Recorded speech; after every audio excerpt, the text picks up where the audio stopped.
નમસ્કાર વિદ્યાર્થી મિત્રો, એજ્યુટેકનો ચેનલમાં આપનું સ્વાગત છે। આજે આપણે ધોરણ 5 વિષય ગુજરાતીની સ્વ અધ્યયન પોથીમાં પ્રકરણ નંબર 6 અખિયો કી ડિબિયા મેં ચાંદો સૂરજ પહાડ તેના તમામ પ્રશ્નોના જવાબની સમજ મેળવીશું। તો વિદ્યાર્થી મિત્રો, પ્રકરણ 6માં સૌથી પહેલાં છે પ્રશ્ન નંબર 1, જેની સૂચના છે કૌંસમાં આપેલા શબ્દોનું વર્ગીકરણ કરો। તો અહીં કૌંસમાં કેટલાક શબ્દો આપેલા છે, તેનું આપણે અહીં વર્ગીકરણ કરવાનું છે। આકાશ, પર્વત અને વનસ્પતિની અંદર વર્ગીકરણ કરવાનું છે। તો આકાશ, તો એની અંદર સૂરજ, તારા, ચંદ્ર, વાદળ આટલી વસ્તુ આવે। ત્યાર પછી પર્વત, તો તેમાં ખીણ, ટોચ, તળેટી, શિખર આટલી વસ્તુ આવે। વનસ્પતિ, તો તેમાં પાંદડા, ફૂલ, વેલા, ઝાડી ઝાંખરા આવી વસ્તુ આવશે। ત્યાર પછી આગળ પ્રશ્ન નંબર 2, જેની સૂચના છે ઉદાહરણ મુજબ વાક્ય બનાવો। અહીં ઉદાહરણ છે ભીની ભીની શબ્દ આપેલો છે, તો એવું વાક્ય બનાવવાનું છે કે જેમાં ભીની ભીની શબ્દ આવી જતો હોય, જેમ કે ચોમાસામાં ભીની ભીની માટીમાં રમવાની મજા આવે છે। તો આ રીતે વાક્ય લખવાના છે। ત્યાર પછીનો શબ્દ આપેલો છે ઊંચા ઊંચા, તો મનાલીમાં ઊંચા ઊંચા પર્વતો જોવા મળ્યા। ત્યાર પછીનો શબ્દ છે જરા જરા, તો બધા જરા જરા ખસી જાઓ। ત્રીજો શબ્દ છે ધીમે ધીમે, જરા ધીમે ધીમે બોલો પપ્પા સૂતા છે। ચોથો શબ્દ છે લાંબા લાંબા, તો મારા લાંબા લાંબા વાળ જોઈ એ ચકિત થઈ ગઈ। ત્યાર પછી પાંચમો શબ્દ છે જેમ જેમ, જેમ જેમ ઉપર જઈએ તેમ હવા પાતળી થતી જાય।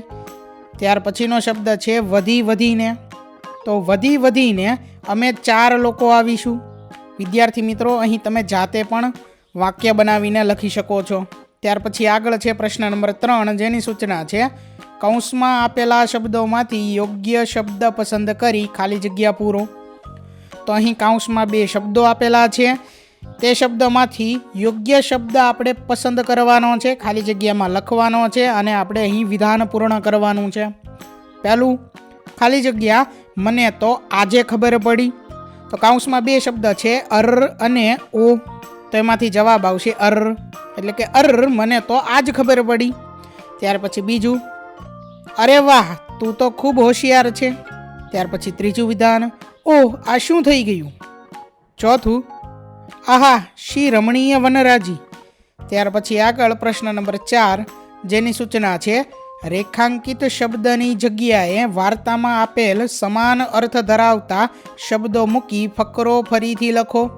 એટલે કે અહીં જે શબ્દ નીચે લીટી કરેલી છે, રેખા કરેલી છે, તે શબ્દની જગ્યાએ વાર્તામાંથી તેના સમાન અર્થ ધરાવતો શબ્દ જે છે તે આપણે લખવાનો છે અને ફકરો ફરીથી પૂર્ણ કરવાનો છે। તો ફકરો આપણે જોઈએ કંઈક આ રીતે આવશે કે એક દિવસ છોકરાને ઘરેથી ભાગી પર્વત ઉપર જવાનું મન થયું।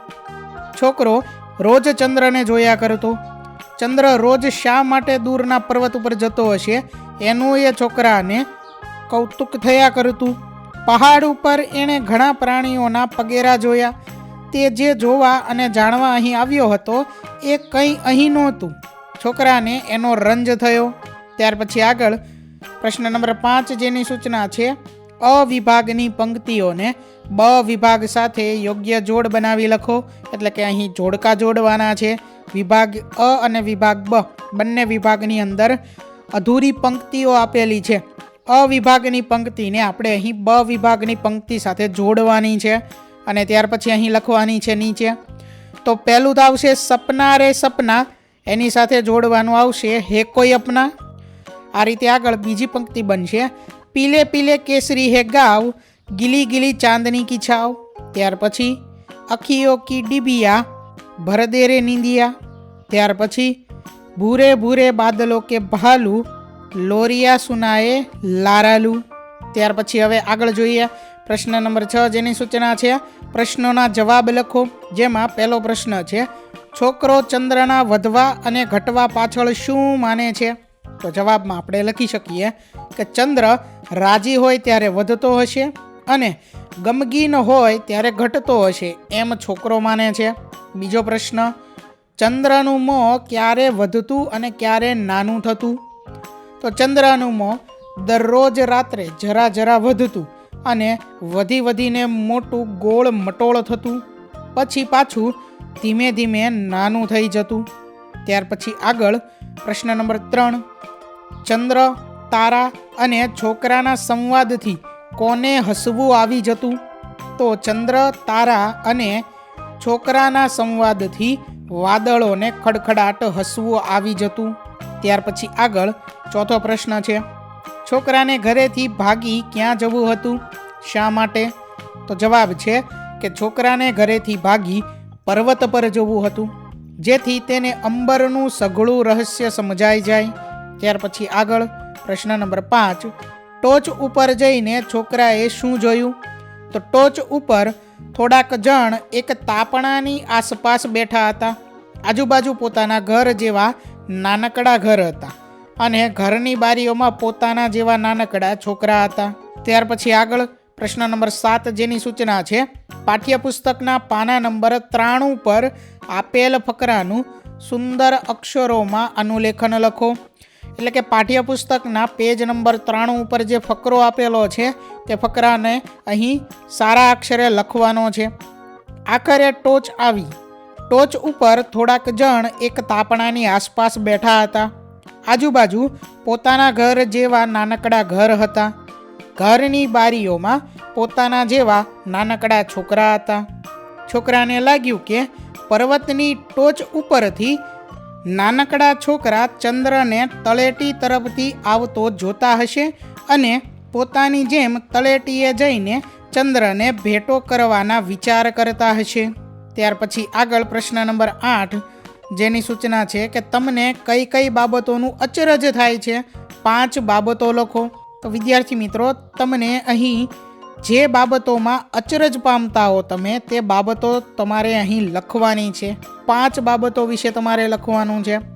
અહીં સમજ માટે જવાબ લખેલો છે કે કોકવાર ચંદ્ર સાથે વાતો કરતો અને સામે તારા પોતાની વાતો કરતા તે બાબત, સૌના સંવાદથી વાદળ ખડખડાટ હસી પડતા તે, તારાઓના હોઠ હાલતા તે બાબત, ચંદ્ર મુગ્ધ થઈને એમનો કવિતા પાઠ સાંભળતો તે વખત અને દિવસે સૂરજ એક પછી એક ડગલા ઉતરતો અને વાદળ તે રંગે રંગ ડગલા પહેરી આકાશના અરીસામાં જોતા તે બાબતનું અચરજ થાય. ત્યાર પછી હવે આગળ પ્રશ્ન નંબર 9, જેની સૂચના છે, મેં જોયેલું સપનું વિશે 5 થી 7 વાક્યોમાં લખો. તો અહીં તમારે મેં જોયેલું સપનું છે એના વિશે 5 થી 7 વાક્યો લખવાના છે, જે તમે તમારા મુજબ પણ જાતે લખી શકો છો.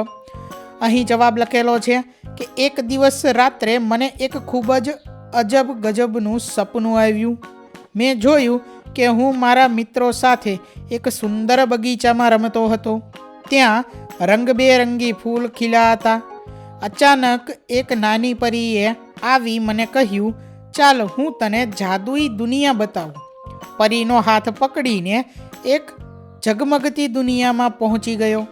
ત્યાં મીઠાઈના પર્વતો, ચોકલેટની નદીઓ અને રમકડાના ઘરો હતા. હું ખૂબ ખુશ થયો. મેં ત્યાં ઉડતી સાયકલ ચલાવી અને રંગીન વાદળોમાં સવારી કરી.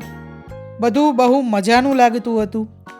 તો વિદ્યાર્થી મિત્રો, અહીં ધોરણ 5 વિષય ગુજરાતીની સ્વ અધ્યયન પોથીમાં પ્રકરણ નંબર 6 અખિયો કી ડિબિયા મેં ચાંદો સૂરજ પહાડ તેના તમામ પ્રશ્નોના જવાબની સમજ પૂર્ણ થાય છે. વિદ્યાર્થી મિત્રો, આપેલા વિડીયોની જો તમારે પીડીએફની જરૂર હોય તો તમે આપણી એપ્લિકેશન સ્માર્ટ સાથી પરથી મેળવી શકશો. વિદ્યાર્થી મિત્રો, આપણી એપ્લિકેશન સ્માર્ટ સાથી પ્લે સ્ટોરમાં આવી ગઈ છે, જેની અંદર તમે બધા વિભાગ જોઈ શકો છો. તેની અંદર વિવિધ ધોરણ છે. ધોરણ ઉપર ક્લિક કરતાં વિવિધ વિષય ખુલશે.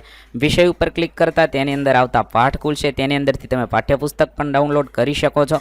તેની અંદર આપેલા પાઠમાં ક્લિક કરતાં તમે પાઠની પીડીએફ, સ્વાધ્યાયની પીડીએફ, સ્વાધ્યાયન પોથીની પીડીએફ, પાઠના વિવિધ વિડીયોઝ, સ્વાધ્યાયના વિડીયોઝ, સ્વાધ્યાયન પોથીના વિડીયોઝ બધું જોઈ શકો છો અને ડાઉનલોડ પણ માત્ર એક ક્લિકમાં કરી શકો છો. વિદ્યાર્થી મિત્રો, આપણી એપને સપોર્ટ કરજો, ડાઉનલોડ કરજો.